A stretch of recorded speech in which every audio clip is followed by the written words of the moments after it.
लगभग 76 लाख परिवारों को आगामी वर्ष से एलपीजी गैस सिलेंडर 500 रुपये में उपलब्ध कराए जाने की घोषणा करता हूँ। दोस्तों, हमारे YouTube channel happy Shahid family में आपका स्वागत है। दोस्तों, राजस्थान के बजट की 10 बड़ी घोषणाएं। महज 500 रुपए में गैस सिलेंडर मिलेगा। इससे सीधा 76 लाख परिवारों को फायदा होगा। उज्ज्वला गैस सिलेंडर योजना में जो व्यक्ति शामिल है उनको 500 रुपए में गैस सिलेंडर दिया जाएगा। बिजली उपभोक्ताओं के लिए 100 यूनिट बिजली मुफ्त में दी जाएगी, यानी कि एक राशन किट भी उपलब्ध कराई जाएगी राजस्थान सरकार द्वारा। यह बजट राजस्थान की जनता के लिए सोने पे सुहागे से कम नहीं होगा। बजट इतना खास था कि इस बजट पर विपक्षियों को भी कई बार ताली बजाते हुए देखा है, यानी कि मुख्यमंत्री अशोक गहलोत ने सभी वर्गों का खास ध्यान इस बजट में रखा है। इन लगभग 76 लाख परिवारों को आगामी वर्ष से एलपीजी गैस सिलेंडर 500 रुपये में उपलब्ध कराए जाने की घोषणा करता हूँ। इसके अलावा चिरंजीवी योजना को भी 10 लाख से बढ़ाकर 25 लाख रुपया कर दिया गया है। दुर्घटना बीमा को 5 लाख से बढ़ाकर 10 लाख रुपया कर दिया है और इसके अलावा ईडब्ल्यूएस परिवारों को भी अब निःशुल्क लाभ मिलेगा। प्रदेशवासियों को जानकर प्रसन्नता होगी कि अब मैं आगामी वर्ष से मुख्यमंत्री चिरंजीवी स्वास्थ्य बीमा योजना में प्रति परिवार बीमा राशि 10 लाख से बढ़ाकर 25 लाख करने की घोषणा करता हूँ। संविदा कर्मी होंगे स्थायी, यानी कि राजस्थान के मुख्यमंत्री अशोक गहलोत की बड़ी घोषणा। संविदा कर्मियों का अब नहीं होगा शोषण। संविदा कर्मी अब नहीं रहेंगे ठेके पर, यानी कि 2 लाख से ज्यादा संविदा कर्मियों का इसका सीधा लाभ मिलेगा। हमने पूर्व से कार्यरत संविदा कर्मियों को भी सीधे ही Rajasthan contractual hiring to civil post rules 2022 के अंतर्गत लिए जाने का प्रावधान कर इनके स्थायी परमानेंट होने का मार्ग प्रशस्त कर दिया है। इन संविदा कर्मियों को भी नवीन संविदा नियमों में आने से पहले की सेवा का लाभ दिए जाने की घोषणा करता हूँ। सीएम अशोक गहलोत ने युवाओं के लिए बड़ी सौगात दी, यानी कि अब राजस्थान में जितनी भर्ती परीक्षा होंगी सब निःशुल्क होंगी, कोई शुल्क नहीं लगेगा और पेपर लीक ना हो इसके लिए स्पेशल टास्क फोर्स का गठन किया जाएगा। व्यक्तियों और संस्थाओं के विरुद्ध त्वरित कड़ी कार्रवाई सुनिश्चित करने के लिए अब मैं एसओजी के अधीन आधुनिक साधनों से सुसज्जित स्पेशल टास्क फोर्स एसटीएफ गठित करने की घोषणा करता हूं। 30,000 नई भर्तियों की दी सौगात। सीएम अशोक गहलोत ने बहुत बड़ी घोषणा की है। 30,000 भर्तियों की घोषणा।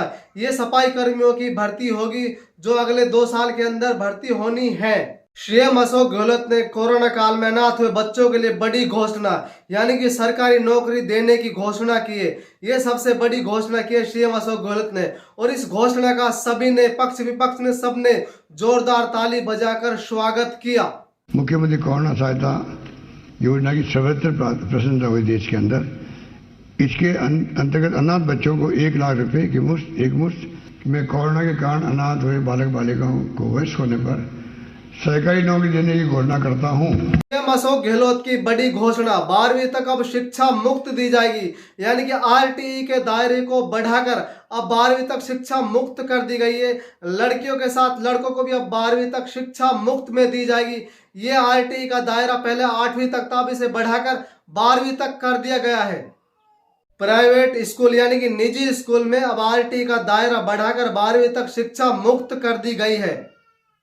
अब मैं छात्राओं के साथ ही छात्रों को भी आरटीई के तहत निजी विद्यालयों में प्रवेश लेने के उपरांत 1 से 12 तक की निःशुल्क शिक्षा उपलब्ध कराने का प्रावधान करने की घोषणा करता हूँ। किसानों को बिजली मुफ्त देने की घोषणा की है। सीएम अशोक गहलोत ने राज्य के किसानों को बिजली मुफ्त देने की बहुत बड़ी घोषणा की है, यानी कि बहुत बड़ी सौगात दी है। किसानों को 2000 यूनिट बिजली मुफ्त में दी जाएगी। इसके अलावा सहकारी बैंकों के किसानों के 30,000 लाख करोड़ ब्याज लोन को मुक्त करने की घोषणा की है। 2000 यूनिट प्रति माह तक उपयोग करने वाले समस्त 11 लाख से अधिक किसानों को निःशुल्क बिजली उपलब्ध कराने की घोषणा करता हूँ। राज्य के सभी कर्मचारियों को अब ओपीएस का लाभ दिया जाएगा। राजस्थान के सीएम की ये बहुत बड़ी घोषणा है, यानी कि अब सभी कर्मचारियों को ओपीएस का लाभ दिया जाएगा। इसमें 90,000 कर्मचारियों को सीधा फायदा होगा। इस घोषणा का सभी विधायकों ने जोरदार तालियां बजाकर स्वागत किया है। में निवेश कर होने वाले रिस्क को देखते हुए ही मैंने मेरे द्वारा पिछले बजट में ओपीएस ओल्ड पेंशन स्कीम लागू करने का निर्णय लिया गया था। हाल ही में एलआईसी जैसे भारत सरकार के उपक्रम में के शेयर प्राइस में भी अप्रत्याशित कमी ने हमारे ओपीएस लागू करने के निर्णय को सही साबित कर दिया। मैं सदन के माध्यम से पुनः माननीय प्रधानमंत्री जी से संपूर्ण देश में कार्मिकों के लिए ओपीएस लागू करने का आग्रह करना चाहूंगा। सीएम गहलोत ने अपने इस बजट में सभी वर्ग का खास ध्यान रखा, यहां तक कि किसान, महिला, युवा वर्ग का। किसान वर्गों को तो खास ध्यान रखा, यानी किसान वर्ग को खास सौगात दी गई इस बजट के तहत। यानी कि इस बजट में महंगाई पर भी वार किया गया है। कहीं ना कहीं बीजेपी को भी महंगाई पर घेरने की कोशिश की गई है, क्योंकि महंगाई से आम जनता बहुत ज्यादा परेशान थी। अगर आप हमारे चैनल पर नए आए हैं तो हमारे चैनल को सब्सक्राइब जरूर करें, लाइक करें, शेयर करें।